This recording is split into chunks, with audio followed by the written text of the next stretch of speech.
English or Ja, skånska. You are so Jag har well. en överenskommelse Ja. med Hasse Alfredson.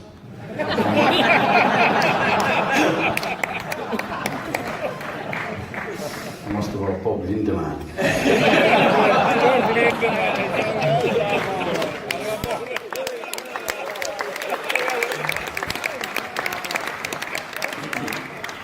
Välkommen hem. Ja. Mår du bra? Well, fantastic. Yeah.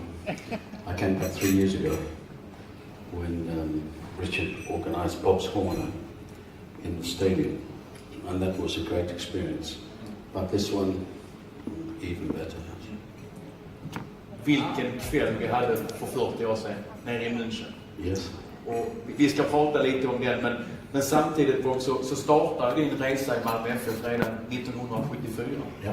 Och jag skulle säga att finalen idag för 40 år sedan var liksom slutprodukten av din tid som du byggde upp Malmö FF. Yeah, absolutely. Not only that I booked up Malmö FF. I mean, that it was a very, very good team when they came here. And in 1974 or 1975, I mean, that was the start of getting to 79. And as Ingemar quite rightly says, that there were one or two players who were actually irreplaceable. Now, for a coach to say that, it takes some doing, but you know, one of them sitting in the front here, the captain, was an enormous influence on the club and the team. And of course, Busse, who, you know, by any standards, is a world-class player. And then we had one or two other very good players who were injured on the way, and you know, Roy Anderson the year before was Orets Spela, Isve, Guldbull. I think two years maybe. And then we had sold Thomas Froger, who was a real asset to us. He actually came back to Sweden, but he, for some tax reasons,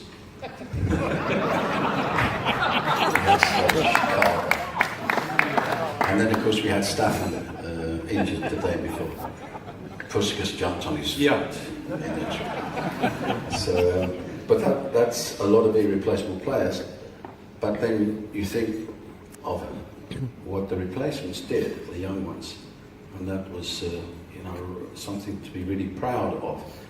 And there were 2 or 3 things that the top clubs in Europe were astonished about. I think the one was that we had 2 teenagers on the field, Jan Olaf and Robert, who did very, very well.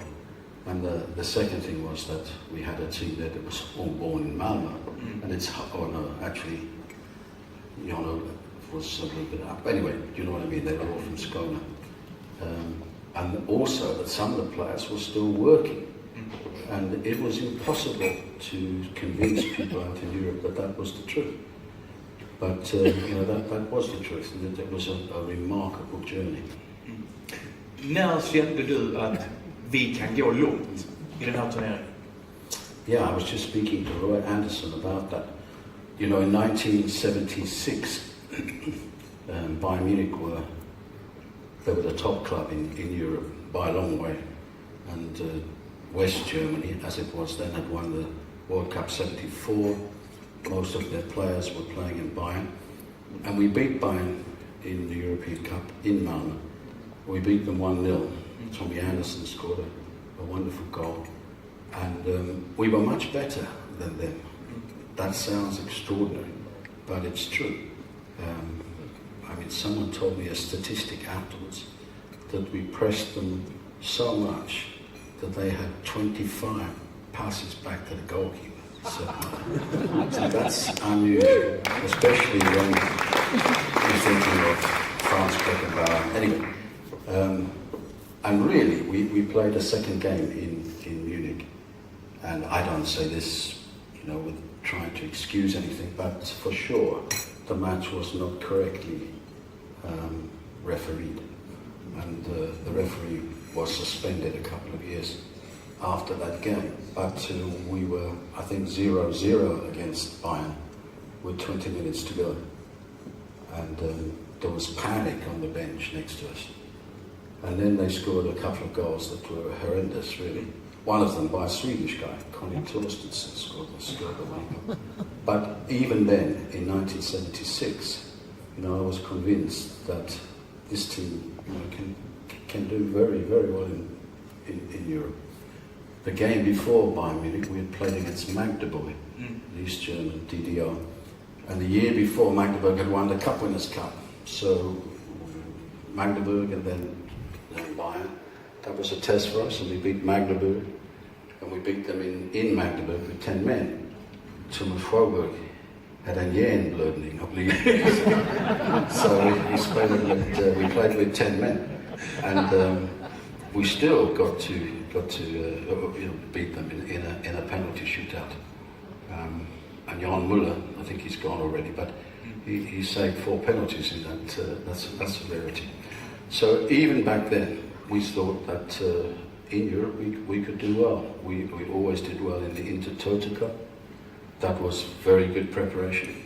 And Eric, very passionate, he, even when I went there in 1974, said to me, these Intertoto games, this Tips Cup, is very valuable for us. 6 games every summer against international opposition was good for us, so that when we eventually went out and played in the European competition, it wasn't so difficult, wasn't so different for us to experience that.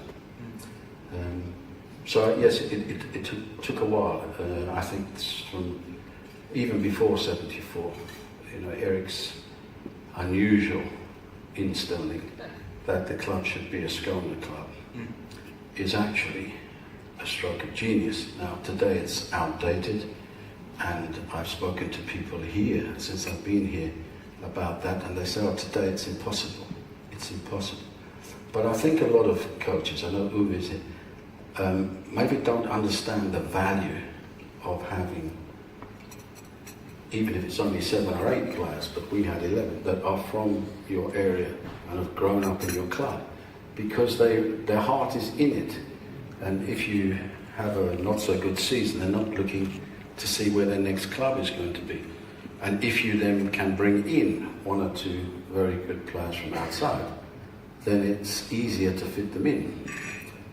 My home country, Manchester United, had a very successful period where they won the Premiership, I don't know, every other year it seemed to be, 2 or 3 years in a row maybe. But they had 7 or 8 players that were from their youth squad. David Beckham and Giggs and Scholes and the 2 Neville brothers and Butts. And if you've got those there right through that long period, and you're introducing players like Cantona and Keane, then you have the basis for real longevity and being a good team. To buy a team is very difficult. And Eric, from the beginning, that was his intention, that this is a Skåne team, preferably it's a Malmö team, and we're good enough to play against anybody. And he was not wrong.